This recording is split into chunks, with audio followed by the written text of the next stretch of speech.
या कोई बड़े लोग मेरा मदद नहीं किया, ये सारा गरीब लोग मेरे मदद किया।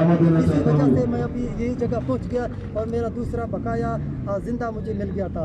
अगर ये साथियाँ, ये गरीब मजलूम नहीं उठ गया, मेरे साथ नहीं दिया, बड़े लोग तब अभी तक अपना बीट गाड़ी में घूम रहे और अब मैं स्टेज पे दावा देना चाहता हूँ। अच्छा, मेरे जो बच्चे आपने शनाख्त किए हैं, उनके नाम क्या हैं? नजीर साहब को वो स्टेज पर आए ये बड़ा बेटा मोहम्मद नवाज है, तीसरा नंबर ख्यालात का इजहार करें।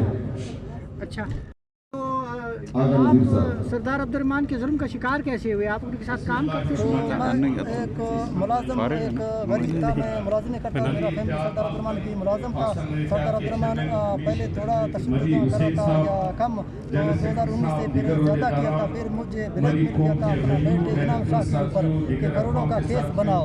केस बनाया था, मुझे गवाही के लिए ब्लैक मिल किया था, मैं इनकार किया था। यही सदा अभी तक 4 साल है मेरा फैमिली सरदार अब्दुर्रहमान की जेल में जुल्म तशद्दुद, यही बदला मुझे मिल रहा है कि अभी तक मुझे लाशें मिल रही है। अगर वो सरदार अब्दुर्रहमान मानने के लिए तैयार नहीं है कि बोलते हैं ये ड्रामा है, तो फिर वो अदालत से वो कागज नहीं निकलेगा, सबूत नहीं निकलेगा, कुछ सबूत नहीं निकलेगा, कुछ बाद में अदालत में पेश करेगा ये मेरा नाम किसने दिया था कि इनाम शाह के ऊपर गवाही देना, मुझे ब्लैक मिल किया था।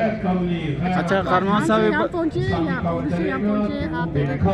मैं उसी दिन जब वाक़या हो गया था तो ये साथिया ने लाश उठा करके